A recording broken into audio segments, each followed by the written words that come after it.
कोमल जी सरकारी स्कूल की अध्यापिका के पद से 3 वर्ष पहले ही रिटायर हुई थीं और सुख से अपने पति के साथ जीवन गुजार रही थीं। लेकिन महामारी ने उनके पति को अपने आगोश में ले लिया। जीवन साथी के चले जाने से कोमल जी अंदर तक टूट गईं। फिर बेटा बहू के कहने पर उनके साथ मुंबई में आ गई। उनका जीवन एकदम बदल सा गया। पति का साथ तो छूट ही चुका था, लेकिन साथ साथ उनकी 40 वर्षों की बसी बसाई गृहस्थी भी छूट गई। और छूट गया वह आस पड़ोस भी जो हर समय दुख सुख में साथ रहता था।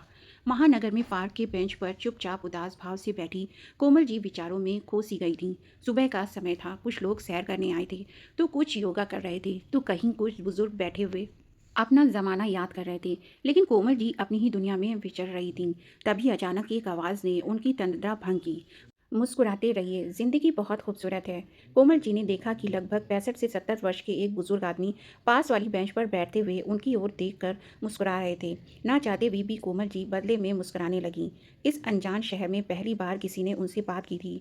बोतल से पानी पीते हुए वह बुजुर्ग व्यक्ति बोले, मेरा नाम मदन लाल है, मैं यहीं पास वाली बिल्डिंग में रहता हूँ। आप बहुत परेशान जान पड़ती हैं। पिछली बातों को भूलकर आगे बढ़िए, चलने का नाम ही जिंदगी है।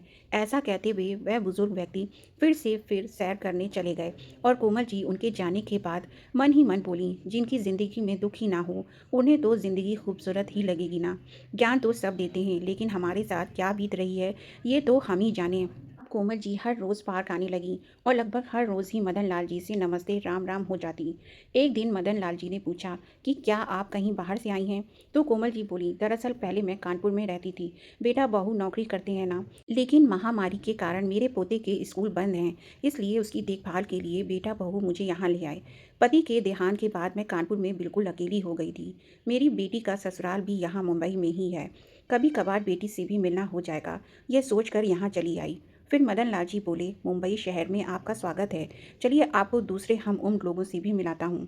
दरअसल यहाँ पार्क में बुजुर्ग लोगों का एक ग्रुप बना है, जहाँ हम सब लोग एक दूसरे के सुख दुख में शामिल होते हैं, हंसते बतियाते हैं, कभी भजन गाते हैं तो कभी पुराने गाने भी गुनगुना लेते हैं, कभी जन्मदिन मनाते हैं तो कभी त्यौहार। उनकी बात सुनकर कोमल जी को खुशी हुई और उन्होंने ग्रुप में शामिल होने की इच्छा जताई।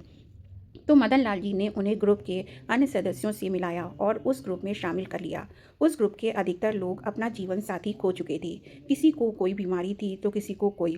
लेकिन कोमल जी ये देखकर हैरान थी कि सभी लोग जिंदा दिल थे और ऊर्जा से भरपूर जीवन जी रहे थे। उन लोगों से मिलकर कोमल जी की उदासी कहीं दूर चली गई। हर रोज़ सुबह और शाम को वह सब लोगों के साथ अपना समय बिताने लगीं। अक्सर कोमल जी अपनी बेटी को फ़ोन करके पार्क में आने वाले बुजुर्गों के बारे में बातें किया करती थीं।